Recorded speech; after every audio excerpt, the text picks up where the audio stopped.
नमस्कार दोस्तों, मैं संजय मग्गू और आप देख रहे हैं देश रोजाना। अभिमत में आपका स्वागत है। दोस्तों, आज के अभिमत में मैं आपके साथ उत्तर प्रदेश के विधानसभा चुनाव को लेकर रूबरू हूं, आपके साथ चर्चा में हूं। उत्तर प्रदेश में विधानसभा चुनाव की तैयारी अब अपने चरम पर है। जब वर्तमान विधानसभा चल रही है, इसका कार्यकाल 14 मई 2022 को समाप्त होना है। इस लिहाज से माने तो फरवरी या मार्च 2022 में चुनाव संभावित है।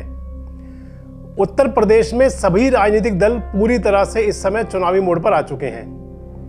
भाजपा में चुनाव प्रचार की बागडोर जहां प्रधानमंत्री मोदी, मुख्यमंत्री योगी व केंद्रीय गृह मंत्री अमित शाह संभाले हुए हैं, तो कांग्रेस की कमान प्रियंका गांधी के हाथों में है।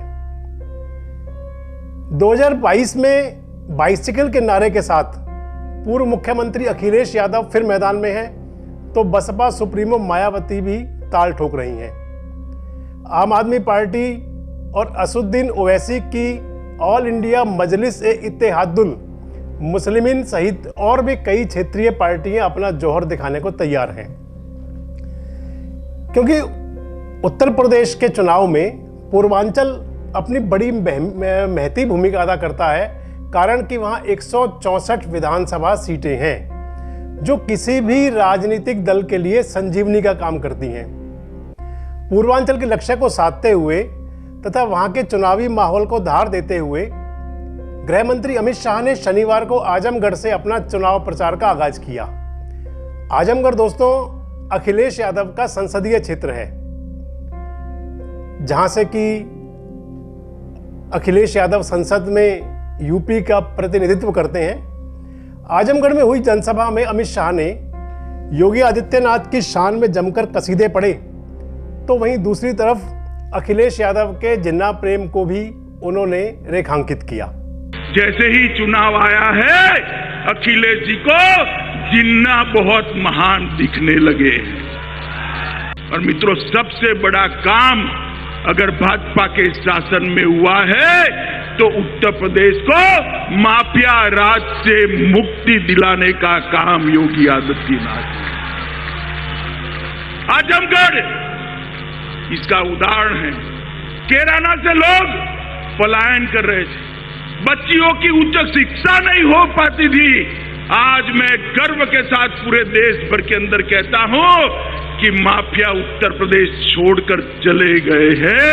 यहां माफिया का राज नहीं है, कानून का। हजारों एकड़ सरकारी भूमि माफिया हजम कर बैठ गए थे।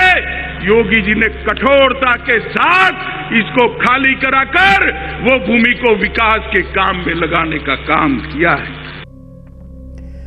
जहां अमित शाह आजमगढ़ में गरजे थे, तो अखिलेश यादव पहुंचे थे गोरखपुर यानी कि मुख्यमंत्री योगी आदित्यनाथ की कर्मस्थली।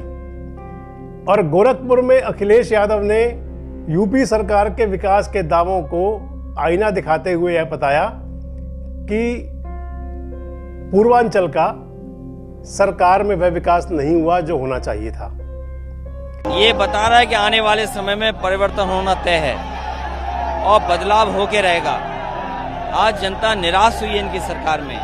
जो वादे किए थे वो वादे पूरे नहीं हैं। किसान की आय घटी है, किसान की आय दोगुनी नहीं हुई। डीजल पेट्रोल की कीमत बढ़ी है। जो लोग ये कहते थे कि महंगाई कम होगी, उन्होंने महंगाई बढ़ाई है। आज गरीब की जेब काट करके अमीरों की तिजोरी भरी जा रही है। इस अवस्था में गरीबों के लिए कोई जगह नहीं है। नौकरी जहां मिलनी थी वो संस्थाएं बेची जा रही हैं। गोरखपुर की जनता इंतजार कर रही थी विकास का, लेकिन गोरखपुर में नाव से चलना पड़ रहा है। जिन नाव वालों ने बीजेपी को आगे बढ़ाया, उन नाव वालों का धोखा दिया बीजेपी ने। मित्रों, दोनों नेताओं की सभा में यानी अमित शाह व अखिलेश यादव की जनसभाओं में आजमगढ़ चर्चा में रहा। बताऊं तो उत्तर प्रदेश के मुख्यमंत्री योगी आदित्यनाथ ने जहां सभा को संबोधित करते हुए आजमगढ़ को आर्यमगढ़ नाम देने की बात कही। योगी जी ने कहा कि आजमगढ़ को आर्यमगढ़ नाम दिया जाएगा तो उसका जवाबी प्रहार देते हुए गोरखपुर में अखिलेश यादव ने कहा कि भारतीय जनता पार्टी ने नाम व रंग बदलने के अलावा पिछले 5 वर्ष में कुछ नहीं किया। दोस्तों, मैं आपको याद दिला दूं कि योगी आदित्यनाथ जी ने अपने कार्यकाल में 3 महत्वपूर्ण स्थानों के नामों को बदला, जिनमें मुगल सराय का नाम बदलकर दीनदयाल उपाध्याय नगर रखा गया, इलाहाबाद को प्रयागराज रखा गया तथा फैजाबाद को अयोध्या के नाम से जाना जाता है। 3 और महत्वपूर्ण शहरों के नामों को बदलने की भी चर्चा चल रही है तथा उनके प्रस्ताव संबंधित जिलों के प्रशासन व वहां की पंचायतों द्वारा भेजे जा चुके हैं। इनमें पश्चिमी उत्तर प्रदेश के अलीगढ़ को, जो कि हमारा पलवल का पड़ोसी जिला है, अलीगढ़ को हरिगढ़, पूर्वांचल के बस्ती जिले को वशिष्ठ नगर तथा पूर्वांचल के ही आजमगढ़ का नाम बदलकर आर्यमगढ़ रखने की बात काफ़ी समय से चलती रही है। इसलिए जो शनिवार को योगी जी ने आजमगढ़ में जनसभा में कहा कि इसे आर्यमगढ़ रखा जाए तो कोई बड़ी बात नहीं है और इससे शनिवार को फिर से हवा मिल गई। खैर, किसी भी शहर या प्रमुख स्थान का नाम बदला जाना यह कोई नई परंपरा नहीं है, बल्कि पहले से भी ऐसा होता रहा है। हालांकि अभी से बड़े मुद्दे के रूप में आजकल इन बातों को प्रसारित किया जा रहा है। खैर दोस्तों, मैं वापस चुनावी मुद्दे पर आता हूं और आपको यह बताना चाहूंगा कि उत्तर प्रदेश के विधानसभा चुनाव में हमेशा से ही पूर्वांचल, पश्चिम उत्तर प्रदेश व बुंदेलखंड, ये तीनों क्षेत्र अपनी महती भूमिका अदा करते रहे हैं। यूपी में कहा जाता है कि पूर्वांचल इसमें सबसे अधिक प्रमुख है और यानी कि जो पूर्वांचल जीतता है वही पार्टी उत्तर प्रदेश का चुनाव जीतती है, उसी पार्टी की उत्तर प्रदेश में सरकार आती है। इसके स्पष्ट उदाहरण भी हैं कि जिस जिस राजनीतिक दल को पूर्वांचल में फतह मिली, यानी कि जिस जिस राजनीतिक दल की जब जब पूर्वांचल में विजय पताका फहराई, उसी के हाथ में उस समय पर सत्ता की बागडोर भी रही। मैं आपको पिछले 3 विधानसभा चुनावों के परिणामों के आंकड़े के साथ दिखाता हूं कि जो पार्टी पूर्वांचल में मजबूत रही, उसी का उत्तर प्रदेश में सियासी परचम फहरा, जिसे आप कुछ इस प्रकार समझ सकते हैं। 2007 के सत्ता समीकरण को आप कुछ इस प्रकार समझ सकते हैं कि 2007 में दोस्तों 152 विधानसभा क्षेत्र थे पूर्वांचल में। उनमें 85 विधानसभा सीटों में बीएसपी नीले रंग में आप देख रहे हैं, 41 सीटों पर समाजवादी पार्टी लाल रंग में देख रहे हैं, भगवा रंग में 13 सीटों पर बीजेपी, हरे रंग में 9 सीटों पर कांग्रेस और 4 सीटों पर अन्य राजनीतिक दलों ने चुनाव जीता। तो 2007 में सरकार बनी बीएसपी की। 2012 के विधानसभा चुनाव में यह आंकड़ा बदला और लाल रंग यानी कि समाजवादी पार्टी 102 सीटों पर पहुंचा, बीजेपी 17 सीटों पर, बीएसपी घटकर 22 सीटों पर आ गई, कांग्रेस को 15 सीटें मिली और अन्य दलों को 5 सीटें प्राप्त हुई। यानी कि 2012 में अधिक सीटें समाजवादी पार्टी को मिली तो अखिलेश यादव मुख्यमंत्री बने। 2017 के विधानसभा चुनाव में पूर्वांचल के अंदर जिस प्रकार पूरे उत्तर प्रदेश में था, वैसे ही पूर्वांचल में भाजपा का परचम फहराया। 115 सीटों के साथ भाजपा ने रिकॉर्ड बनाया। उसके बाद में दूसरे नंबर पर रही समाजवादी पार्टी 17 सीटें, बीएसपी 14 सीटें, कांग्रेस 2 और अन्य दलों को 16 विधानसभा सीटों में जीत मिली। दोस्तों, पूर्वांचल के 28 जिलों में मैं इसका विस्तार से बताऊं तो वाराणसी, जौनपुर, भदोही, मिर्जापुर, सोनभद्र, प्रयागराज, गोरखपुर, कुशीनगर, देवरिया, महाराजगंज, संत कबीर नगर, बस्ती, आजमगढ़, मऊ, गाजीपुर, बलिया, सिद्धार्थनगर, चंदौली, अयोध्या, बलरामपुर, सुल्तानपुर, अमेठी, प्रतापगढ़, कौशाम्बी और अंबेडकर नगर प्रमुख रूप से शामिल हैं।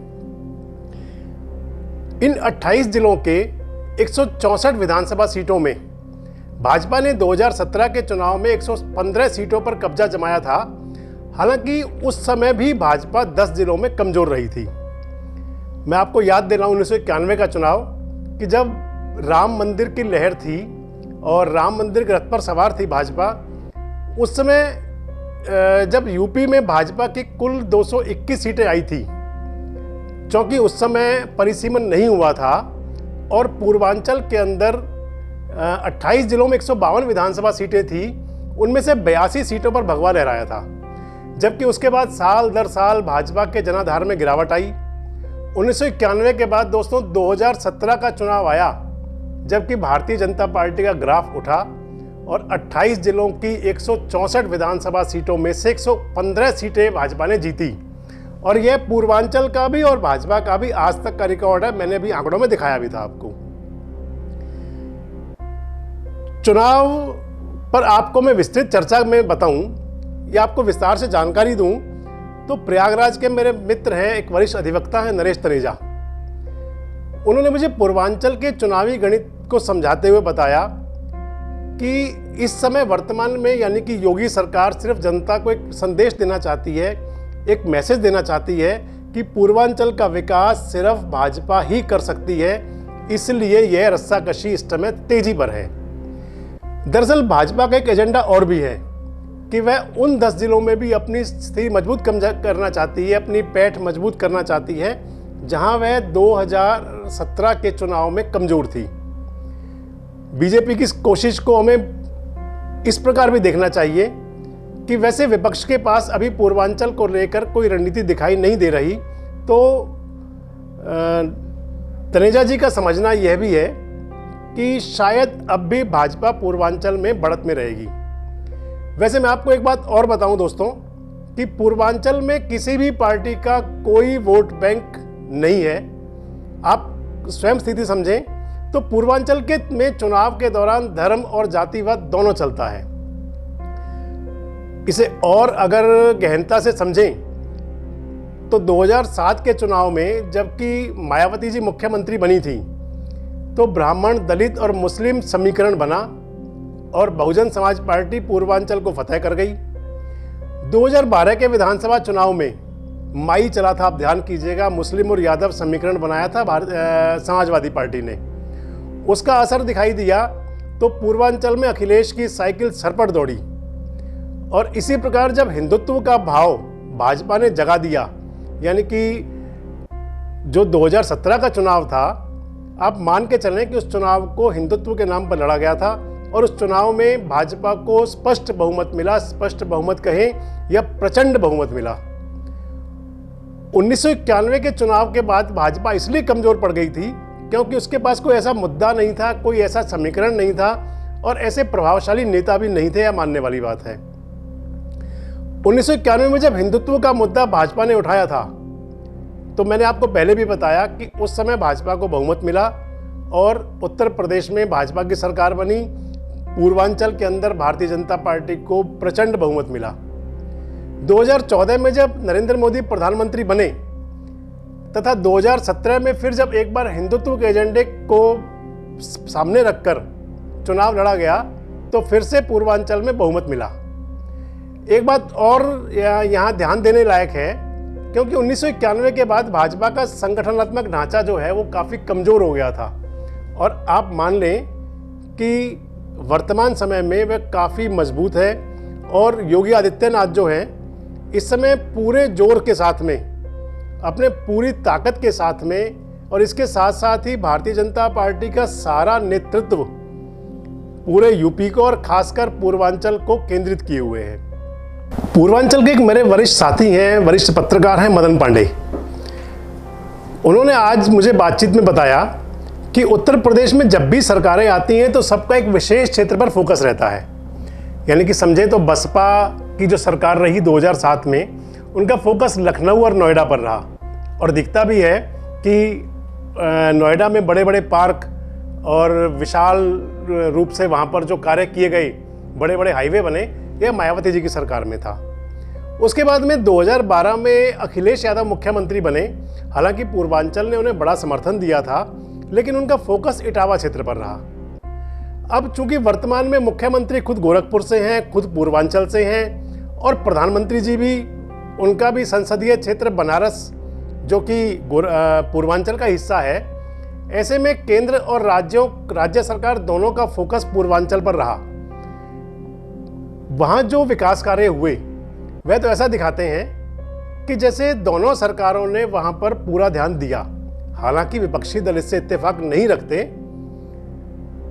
लेकिन इसके साथ साथ मैं आपको एक बात और बताऊं कि इतना जरूर है कि जब पिछले 2 योजनाओं यानी कि 2007 और 12 में बसपा और सपा को भारी मेजोरिटी मिली थी, उस समय इन दोनों दलों का उन राज्यों पर फोकस नहीं रहा था। और चूंकि योगी आदित्यनाथ खुद पूर्वांचल से हैं, 2017 से पहले वो सांसद रहे थे वहाँ से, और उसी पूर्वांचल ने, उसी गोरखपुर ने उन्हें मुख्यमंत्री गद्दी तक पहुँचाया। तो योगी जी भी इस बात को बड़ी भली प्रकार से जानते हैं कि अगर 2022 को जीतना है, यानी कि 2022 में भी योगी राज कायम रहना है, यूपी में भाजपा राज कायम रहना है, तो उन्हें पूर्वांचल को साध के चलना ही पड़ेगा। मित्रों, पूर्वांचल की रस्साकशी को इस नज़रिए से भी देखा जाना चाहिए कि पूर्वांचल मजबूत होने से, जब पूर्वांचल मजबूत होता है तो वहाँ जो भी सरकार बनती है, जिस भी पार्टी की सरकार बनती है, वह मजबूत होती है। और अगर आज के हालात में पूर्वांचल मजबूत होगा तो भाजपा मजबूत होगी, भाजपा मजबूत होगी तो योगी मजबूत होंगे। एक विशेष सूत्र यह भी बताते हैं कि उत्तर प्रदेश में यानी कि पूर्वांचल में आज भी योगी आदित्यनाथ का अच्छा खासा असर है और वह 35 से 40 विधानसभा सीटों पर अपना असर रखते हैं, यानी कि 35 से 40 विधानसभा सीटें चुनाव में वो जिता सकते हैं। मित्रों, चुनाव के अंदर सियासी गठबंधन भी अपनी महती भूमिका अदा करते हैं, इस बात पर कोई शक-शुबा नहीं, कोई संदेह नहीं है। 2017 के विधानसभा चुनाव में भारतीय जनता पार्टी का अपना दल वह भारतीय सुहेलदेव समाज पार्टी यानी कि BSSP के साथ में चुनावी गठबंधन था। 2022 विधानसभा चुनाव के लिए भी भारतीय जनता पार्टी का अपना दल के साथ तो गठबंधन जारी है, लेकिन BSSP अब अखिलेश यादव की समाजवादी पार्टी के साथ गलबहियां कर रही है। वही संभावना यह भी जताई जा रही है कि इस माह के दूसरे पखवाड़े तक, मेरी जानकारी में तो यह है कि शायद 21 नवंबर तक राष्ट्रीय लोकदल व समाजवादी पार्टी का भी गठबंधन हो जाए। दोनों पार्टियों के सूत्र बताते हैं कि गठबंधन की काफ़ी हद तक शर्तें तय हो चुकी हैं, केवल सीटों का बंटवारा किया जाना बाकी है तथा यह होते ही गठबंधन घोषित कर दिया जाएगा। मित्रों, उत्तर प्रदेश के विधानसभा चुनाव पर देश रोजाना की भी पूरी नज़र रहेगी तथा देश रोजाना आपको चुनाव से जुड़े सभी अपडेट समय समय पर देता रहेगा। आज के अभिमत में इतना ही। कल हम आपके साथ पश्चिम उत्तर प्रदेश पर चर्चा करेंगे तथा वहाँ के सियासी समीकरण को समझने की कोशिश करेंगे। अभिमत का यह कार्यक्रम आपको कैसा लगा, कमेंट बॉक्स में जाकर हमें अपनी प्रतिक्रिया अवश्य दें तथा हमारे साथ ही देश रोजाना को सब्सक्राइब करें, लाइक करें व शेयर करें। नमस्कार, शुभ रात्रि।